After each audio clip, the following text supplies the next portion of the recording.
Conversation with the Candidate continues right now. Welcome back to Conversation with the Candidate and the nominee in the 2nd Congressional District of New Hampshire, the Republican side, Lily Tong Williams. We're going to bring in our studio audience now asking questions in a New Hampshire town hall format. I might jump in with some follow-ups and some viewer online questions as well, but we want to get things started right away with Noel Licata. Hi, nice of you to be here. The U.S. has given billions of dollars to Ukraine in the face of the Russian invasion. If you are elected to Congress, how much more funding would you approve for that conflict, and what other international conflicts would you approve funding for? Well, I have talked about this on my campaign trail, that I would like to always put America's interest first, our people's interest first. I mean, we are a nation of $35 trillion in debt. When it comes to foreign policy, I would like to promote peace as much as possible, but through strength. But if we don't have a financial strength in our country, we cannot project that strength in the world. And I know we have so far sent $175 billion to Ukraine, and now it's like it's almost 3 years, and where's the path to victory? And where's accountability? Where did the money go? How did we pay for it? I keep asking questions. Is borrowing money, printing money, then drive up inflation, and young people like you and the working families are paying for that price. So I'm always very, very independent-minded. I like to be convinced it's absolutely best interest of the United States. And when it comes to Ukraine, I believe that if we elected President Trump, he said he will broke a peace deal immediately and bring people to the table. That's where our strength is. If we have strong leadership in White House, we can break the peace deal. And it's good for the other countries too, because Ukrainians, Russians, so many young men, probably like your age, died in this war. And generally, my philosophy is peace through strength. We need to use diplomatic means as much as possible and to negotiate, also from the strength of our positions as the biggest economy and stand for freedom. But the standing for freedom in the world does not mean we're going to get involved with endless wars in this, as this country, because we really don't have that money right now. Hope that helps you. Thank you for getting involved. It's good to see young men here. Thank you. Next question comes from Frances Donahue. Hi. Glad to meet you. So how do you plan to cut taxes but still not pass those costs down to the state? And I think cutting taxes is what I normally believe, because when you cut the taxes, actually you will stimulate economic growth. Why do we drive manufacturers to overseas and companies overseas? Because they get a cheaper cost in everything, less regulations, and they want to be profitable. The corporation exists to be profitable, otherwise they cannot exist, right? But if we create a very good an environment for lower taxes and get government out of the way and stimulate the economy with our free enterprise, free market and entrepreneurship, then we will have actually more revenues coming. And temporarily you might see, some areas it's going to get hurt and taxes, because the revenues will come in after people grow economy, grow jobs. It will take some time. But long term, though, when you look at it, when you cut taxes, long term, it is good for our country, for our economy, and at the same time, good for the people. It really is trickle down economics. Thank you for that question. Len Morrill has our next question. Hi, Merle. How are you? Glad to have you here.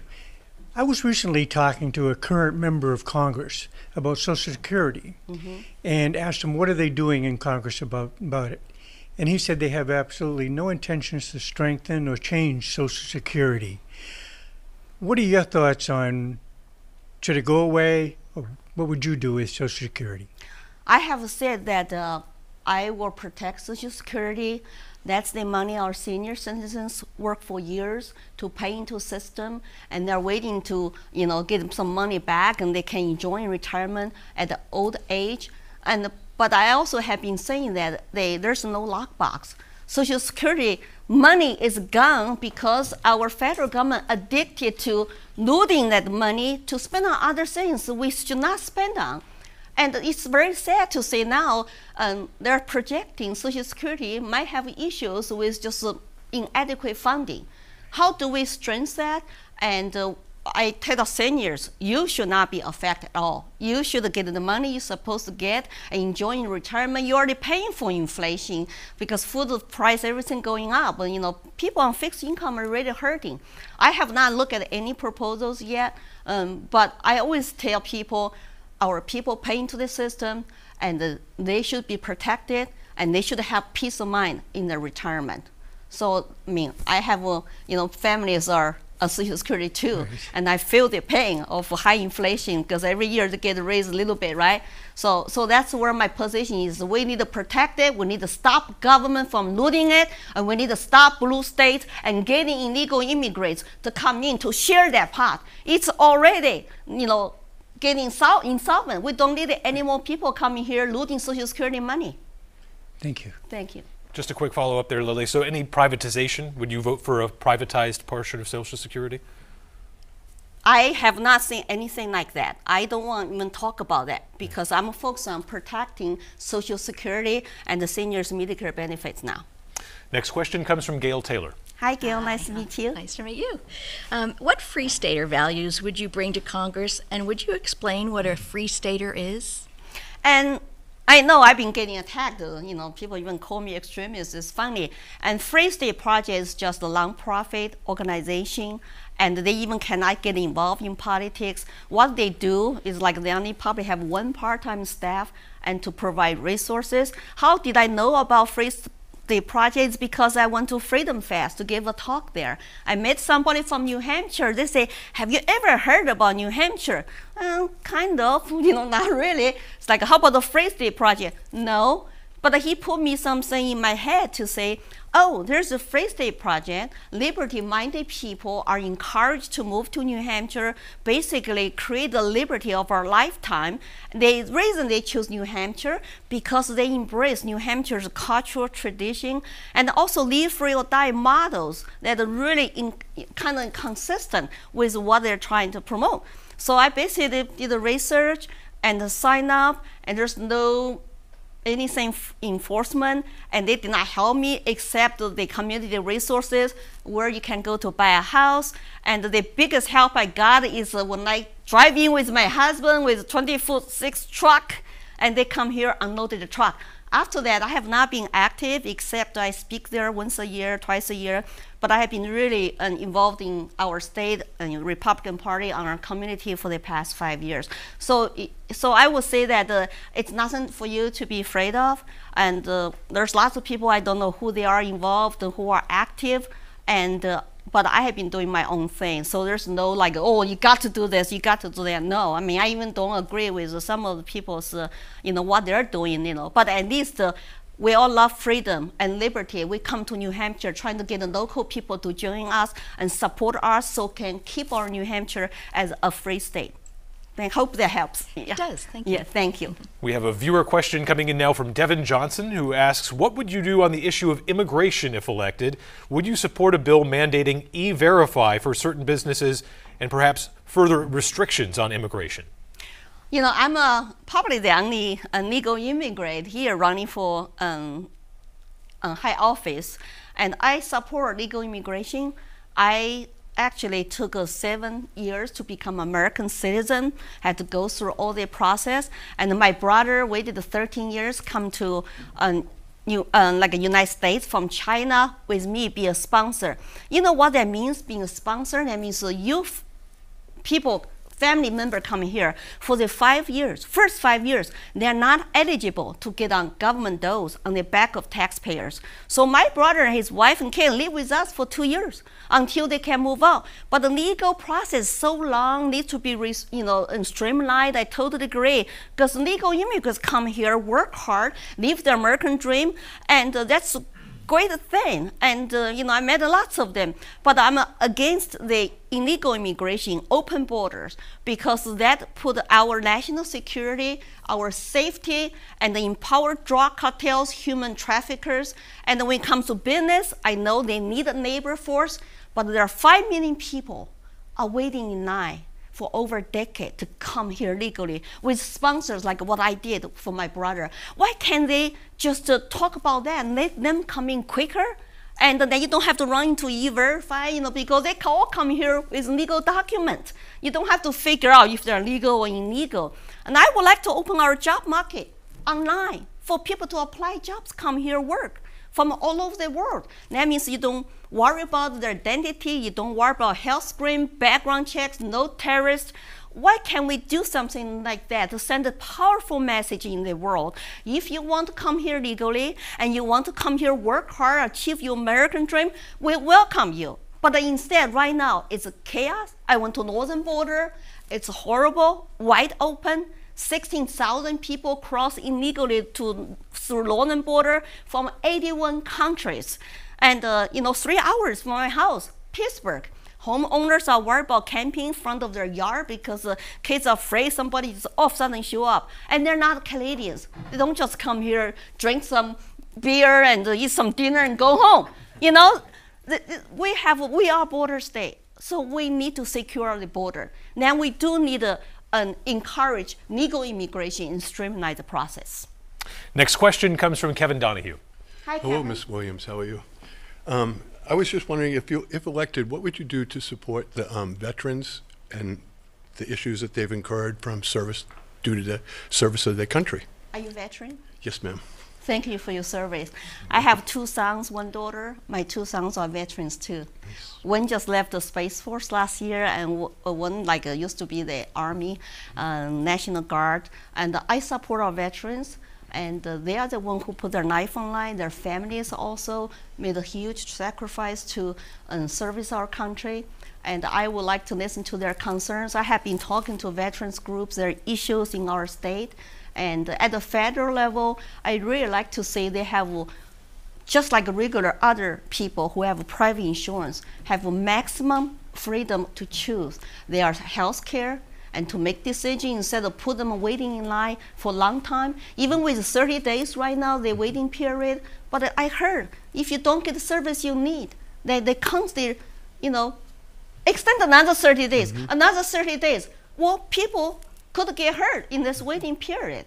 So I'm very open-minded. I promise to have town halls every 6 months if you elect me to Congress. So we will talk about ongoing issues and bills, what we can help you, and to really give back to our veterans. If we can give so much free stuff to illegals right now, and our veterans are suffering without adequate housing and health care, and I have a 74 years old veteran wrote to me, I cannot afford to retire because I cannot just retire, not pay my bills, and the Social Security just not good enough for me. And so it's very heartbroken for me to say that. So, but I will absolutely have the conversation with our communities and to say what is the best way to help you to access to the health care you need. Thank you very much. Sure. Jeffrey Erickson has our next question. Hi, Jeffrey. Hi, ni hao. Ni hao, yes. So New Hampshire has a history of electing moderates to not only local and state levels of government, but also federal levels as well. Given your history as a libertarian, how can New Hampshire voters trust you to properly represent our state's needs? Oh, I don't know why libertarians are not moderate. Maybe there is a misunderstanding about what it means to believe in libertarianism. And it's actually, we're very fiscally conservative, but we're actually socially and traditionally classic liberal. There's only 2 lines to explain to you what it means to be libertarian. Don't hurt people and don't take their stuff. That's my friend Matt Kibbe's T-shirt. And if you base on those, it's live and let live. I will not encourage people just believe your source of information or like the propaganda. Do your own research and find out we are not a threat to people here. And I was Republican for over 10 years until I feel Republican Party left me in 2008. Because when they expanded the Patriot Act and invaded people's privacy without due process and bail out the banks, that make me upset. I always put my principle above the party. I put the country above the party. That's why I want the people to check me out. I have principles. I cannot compromise. I consider myself a libertarian Republican because I thought that's they moderate because the New Hampshire and our values are very in line with each other. It just depends on, on how people do research on that, truly understand, and what libertarianism is about. And I will encourage you. We'll have a conversation about that here. Thank you. Thank you. Next question comes from Nancy Keene. Hello. Thank you for coming here and answering our questions. Of course, anytime. I am a retired teacher, so public schools are very dear to my heart. And the public schools in New Hampshire are reporting that the achievement of their students is declining. I'm wondering what you feel is the role of the federal government in public education as far as rules and regulations and funding go. Thank you. I actually didn't know. And to be honest with you, the only reason I got involved in politics over 11 years ago, it was under Obama's Common Core. I had 3 kids, and I got involved because I don't want centralizing education and standards and testing and the data collection. I believe that the parents are ultimately responsible for they bring up the children and they choose the best suitable educational institutions for them.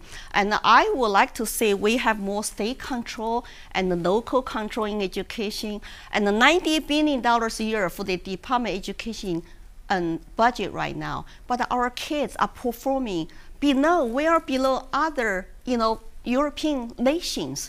And when I started the Common Core that time, I said it's not rigorous, it's one size fits all, and it's taking away parental control and state control, but by giving money to the state to bribe them to buy into Common Core state standards. I got involved. I put my kids into charter school. I couldn't even homeschool because English is my second language. So I would like to say that the federal government to minimize their involvement in education and give that money maybe as a block grant to our state. I think New Hampshire can do a lot better. But now after all the money spent, our kids, especially even in my own high school in Ware, our kids are below in reading, in math. It's horrible score. They're not performing better. And also our schools are involved lots of social engineering instead of math, science, and readings. We cannot compete with other countries, even including Asian countries. Their kids are super, accelerating in math and science, and they are going to take those high demanding jobs in engineering and science. I like to say our American kids have a shot to take those high paying jobs. So that's what I would like to do. I like to empower states and the local control and the parent control in education. Thank you. Thank you. All right, we got about a minute left, and one more viewer question for you here. Cheryl Pouliot asks, will you support term limits for Congress? Absolutely. I signed a pledge, and actually 2022, when I become a congressional candidate, but I did not win the primary. And I believe our government is for the people and by the people. And just like what brought me to this country from China, it's a Declaration of Independence and U.S. Constitution. We have career politicians today. They go to swamp. They stay there for a long time. They forgot the people like you who voted them into office. And I want to co-sponsor and sponsor a bill to say we're going to limit the U.S. House to 3 terms, 6 years, and U.S. Senate, and 2 terms, 12 years. That's plenty of time. They need to come back to lead, to be in touch with our voters and their concerns, address to their problems. Right. If you vote for me, I will promise you I will represent your voice in D.C. Thank you so much for joining us on Conversation with the Candidate. We appreciate your time. We'll be back next week in the 1st Congressional District with Chris Pappas. If you missed any part of this conversation and want to watch it again, check it out on WMUR.com. Thanks for watching. Thank you so much.